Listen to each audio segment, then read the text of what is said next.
I had subdued warlords, crushed rebellions, and stared down planetary governors who thought their office made them invincible. But nothing had prepared me for Mira Voss. "Commander Krezar, right?" she said, striding forward the moment I stepped off the shuttle ramp. She extended a handshake, as if we were old friends meeting for brunch rather than representatives of a vast, iron-fisted dominion and a squishy little planet that barely had an orbital defense grid. I ignored the hand. "You are the Terran emissary?" She grinned. "Sure am, Mira Voss. So what's your caffeine situation?" I blinked. My caffeine situation? Before I could decide whether to arrest her for disrespect, she grabbed my arm, actual contact, the audacity, and gave a tug, grinning like she had just won a bet. My instincts screamed to shake her off, but sheer confusion froze me in place long enough for her to steer me toward the delegation's transport. "Come on, Krezar. Let's swap war stories over coffee. You do have war stories, right?"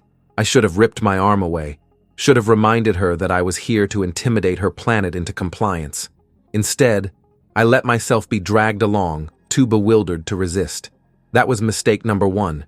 Mistake number two was letting her talk me into negotiating with an exiled Zinthari warlord who had blockaded our route to the summit. The Zinthari, a hulking brute with a voice like grinding metal, loomed over our transport. "You will pay tribute," he growled, "or you will perish." I tensed, already calculating how many of my soldiers would die before we overwhelmed him.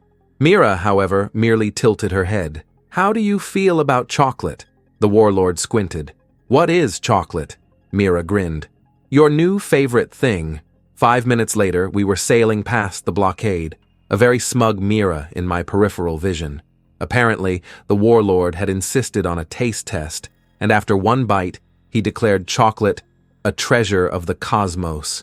He even demanded a trade agreement. Mira, naturally, had a contract ready within seconds. I stared at her. "You just bribed a warlord with candy." Correction, diplomatic gift. She tapped her temple. "You'd be amazed what a little sugar can do. Maybe you should try it sometime." I scowled. This woman was a menace. At the summit, she worked the room with relentless optimism, disarming hardened diplomats with compliments and outrageous anecdotes. I watched in stunned silence as she persuaded a notoriously vicious Skrull ambassador to let her pet his venomous guard beast.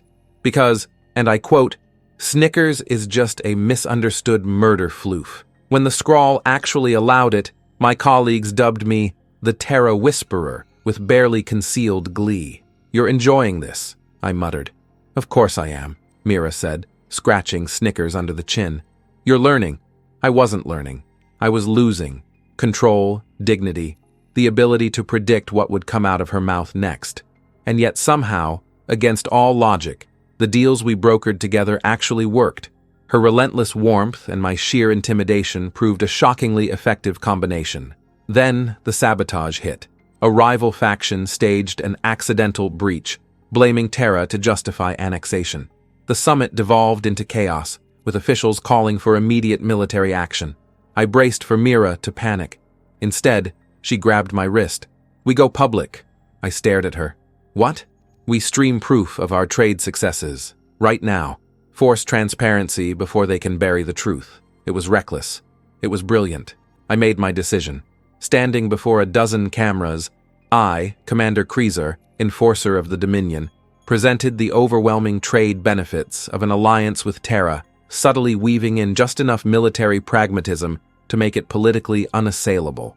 I wasn't technically making the decision, just making it impossible for my superiors to back out without looking like fools.